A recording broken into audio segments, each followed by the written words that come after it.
of MIT.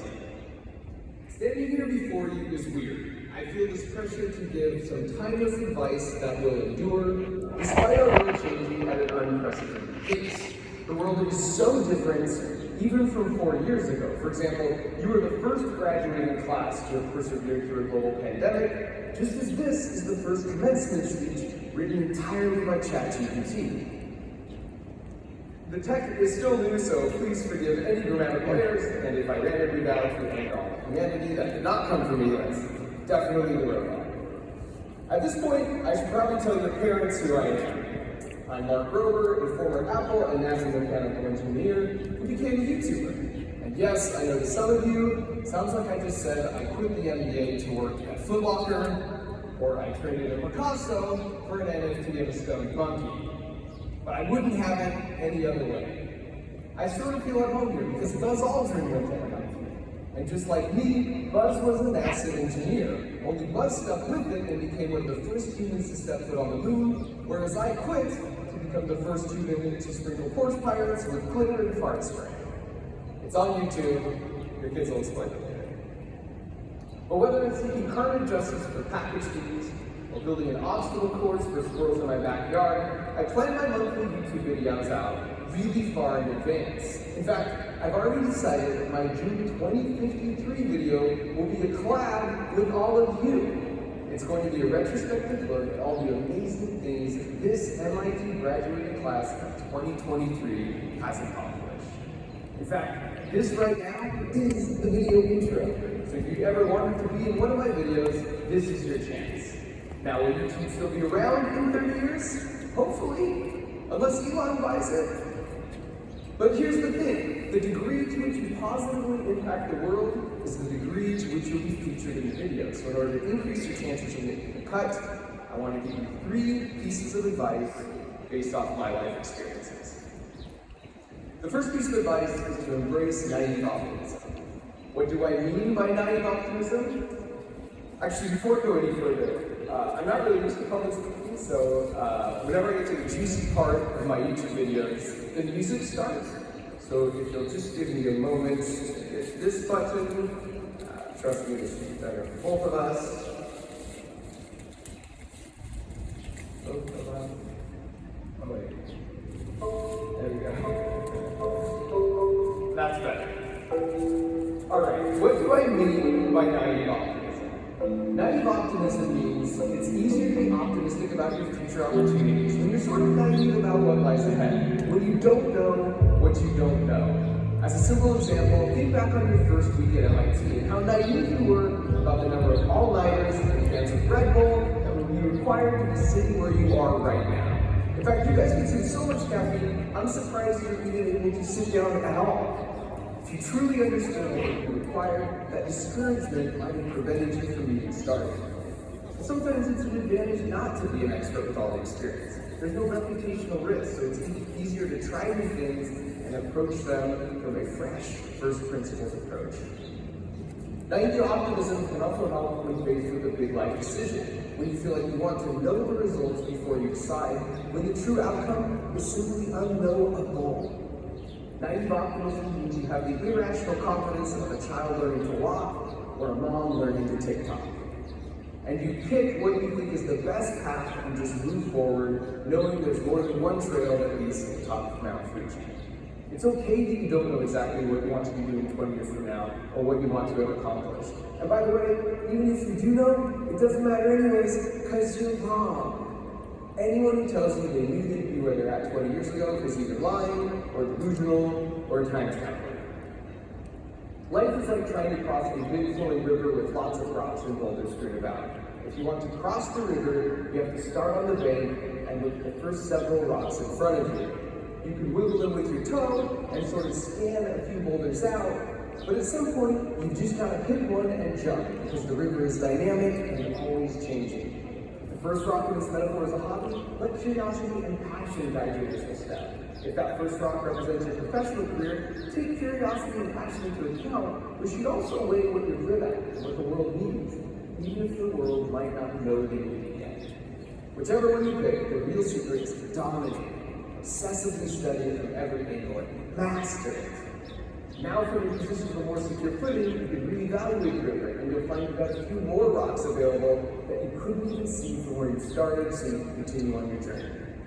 Instead of putting pressure on myself to create some master life plan, this attitude of 90 optimism, combined with dedication, enthusiasm, and the willingness to jump from my current safe rock to the next, is what I feel has led me from college to NASA to YouTube to eventually landing on this rock of giving a commencement speech at MIT. There's no way I could have predicted that path when I was exactly in your shoes 20 years ago. So cross your river one rock at a time. Do it with the naive optimism that it's all going to work out. Let that be your North Star. If you actually knew how cold the river could get, or how long it takes to recover from a sprained ankle if you slipped, your knowledge might get in the way. So have faith in yourself. You're about to get a degree from MIT, so you've obviously made some pretty great decisions so far. Embrace your experience and keep taking leaps forward. And apologies to the civil engineering majors who've been sitting there grumbling. Who wants to get across this river so bad? Why isn't he still the suspension bridge? Because it's my metaphor, alright? Back off. Now for some real talk. Sometimes you're going to take that leap of faith and land on a rock and only then realize that it's not as stable as your foot wiggle had predicted. And you're going to fall in the river. That leads to my second of 3 pieces of advice to maximize your chance of positively impacting the world and making a video cut, which is to frame your failures. You can tell it's the second point because the music came back. To illustrate what I mean by this, I asked 50,000 of my YouTube subscribers to play a simple computer programming puzzle I made. But what they didn't know is that I served up 2 slightly different versions of the puzzle. In one, if you failed the puzzle and you didn't lose any of your starting 200 points, and you were prompted to try again. Whereas in the other, if you didn't succeed, you were also prompted to try again. But I said I was taking away 5 of those starting 200 points. That was the only difference. Even though they were no value in the real world, no one will ever see these completely fake, meaningless internet points. Those who didn't lose points attempted to solve the puzzle 2.5 times more and saw success 16% more of the time. And because 50,000 people took the test, those results are super statistically significant. Basically, those who didn't frame losing in a negative light stuck with it for longer, saw more success, and learned more.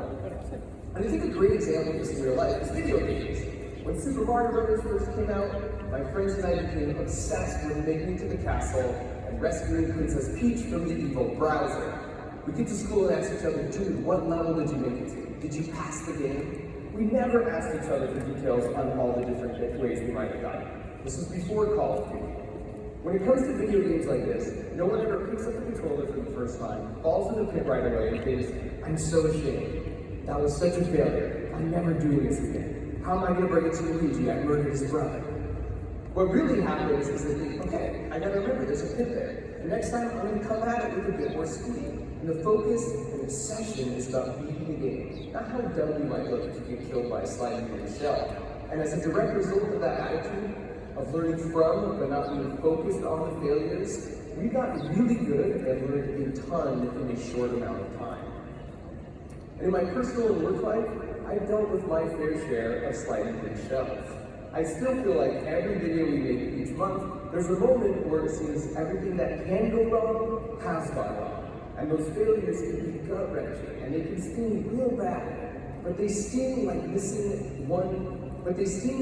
that one key Mario long jump. You know the one, right at the end of level 1. And then it quickly turns into, okay, what can we just learn from that? What should we try to be different for next time? And this concept of life gamification is more than just have a positive attitude or never give up. Because those sort of imply that you have to fight against your true desire to quit. And I feel like when you frame a challenge or a learning process in this way, you actually want to do it. It feels natural to ignore the failures and try again, in the same way a toddler will want to keep trying to stand up, or in the same way you want to keep playing Super Mario Brothers, or in the same way the people who attempted my coding puzzle had a desire to stick with it 2.5 times longer. The framing of their failures made it so they wanted to keep trying to learn. And that's exactly why the most meaningful high fives of my adolescence were when I said, dude, finally beat Bowser last night. Probably goes without saying, but girls didn't start talking to me until I was much older. And in case you're like, yeah, but my real life would just be so much better if my top 5 challenges just disappeared. Would it? I'd like to point out that Super Mario Brothers was just jumping over one pit and then you rescue Princess Peach. No one would play it. Where's the risk and the reward? Where's the challenge? There's no ultimate feeling of satisfaction. The degree you're getting today means so much to you precisely because of all the struggle and setbacks that you've had to endure. If you want to cross the river of life, you're going to get wet. You're going to have to backtrack, and that's not a bug, that's a feature. Frame those failures as skills like a video game, and not only will you learn more and do it faster, but it will make all the successful jumps along the way that much sweeter. Alright, now I've got some good news, which is you're not crossing the river alone. My third and final bit of advice is to foster your relationships. The sad truth about getting older is life gets busier and busier, and it gets harder and harder to make really close friends like you made here at school. This isn't great, because we evolved to be social cooperative creatures, right? 50,000 years ago, conditions were much harsher. So those who were more inclined to cooperate with their fellow humans were also much more likely to succeed and pass on those cooperation genes. So we've inherited these brains designed for social interaction. We are hardwired to cooperate with other people. And look, I don't blame you if you don't like it. And look, I don't blame you if you want to cast aside advice from the guy who makes something and trying to outwit squirrels, but I wouldn't recommend doing that to 6 million years of evolutionary programming. Because in today's society, it's really convenient just to isolate yourself. You can attend a board meeting from your kitchen table, you can order food from the shower, you can bang on the toilet, you can even look for a new apartment without leaving your apartment. It's easier to stay anonymous in our big cities versus the small tribes of our ancestors where everyone knew each other, which means you've got to actively work at fostering meaningful relationships. Because I know this can be harder for some more than others, here's a life hack I feel that really helps. Confirmation bias is when your brain ignores evidence that doesn't support your beliefs, and then cherry picks evidence that does. And generally, when people hear this term, they think it's a broken, unscientific way for our brains to approach the world. And this is true, but you can sort of judo flip it to your advantage. The trick is to positively apply confirmation bias to your relationships. If you assume good intentions on the part of your friends and family, and you tell yourself you're lucky to have them, your brain will naturally work to find evidence to support that. It's just how our brains work. If you tell yourself that your fellow humans are inherently good, your brain will find examples of it everywhere, and that will reinforce your outcome. You have to go over the opposite, unfortunately, is also true. You can't re-enter. Basically, where you think the world and everyone in it is out to hurt you or help you, you're right. Studies have shown the best predictor of divorce is if a couple assumes bad intentions in the partner's actions, or if you marry a con man. But if you get it in your head that your partner is selfish or inconsiderate or willfully refusing to take out the garbage, that creates a negative feedback loop of confirmation bias, seeking to find further evidence that your spouse is a jerk, even when good faith efforts are being made. And this hack works not just for spouses, friends, and family, but even total strangers who might infuriate you. And look, I agree with you, they're wrong. But don't forget, as George Carlin pointed out, anyone who's driving slower than you is an idiot, anyone driving faster than you is a maniac. Fostering a relationship closes out my list of 3 bits of advice, because that may be where your impact is the greatest. Due to a challenging upbringing, my mom barely graduated high school, but she took being a mom and instilling values in her children really seriously. As such, she's the single biggest influence on my life by far. She passed away over a decade ago from ALS, 6 months before I released my first YouTube video. But I love the idea that the ripples from her influence are being felt as strongly as they ever have through the work that I try and do now. And if anything I've said today has resonated with you, in my mind, that's a direct result of her commitment to this third piece of advice. So leverage confirmation bias to enhance your relationships as you cooperate to cross the river. Train your brain to assume good intentions and try to remember if somebody cuts you off on the freeway, maybe they're not out to hit you, maybe they just have diarrhea. Now for piece of advice number 4, engage in playful anarchy. But Mark, you told us you were going to give us 3 pieces of advice. Well, boom, here's a 4th, because why not? I'm playing music in a commencement speech because why not? Is not ending your speech with pump-up music just objectively better? Or like these graduation outfits and hats are objectively silly? Why shouldn't I take my four-point device right now and engage in some playful anarchy? Anybody can toss their hat in the air, we see it at every graduation, but few have dared to make it actually fly.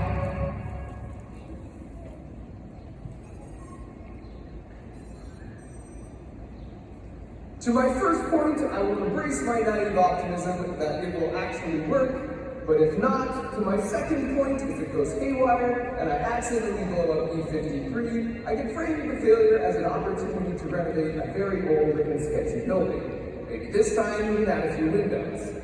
And then to my third point, when I get sued by the faculty, I will foster the relationship I have with my defense lawyers. Settling with MIT over damages will bring us all closer together. And so now, after turning on my hat, I've done my part and filled the banner of an intro to our upcoming collab 30 years from now, which means all that's left to do is your part, to go out and change the world for the better. Congratulations, MIT class of 2023, you totally got this.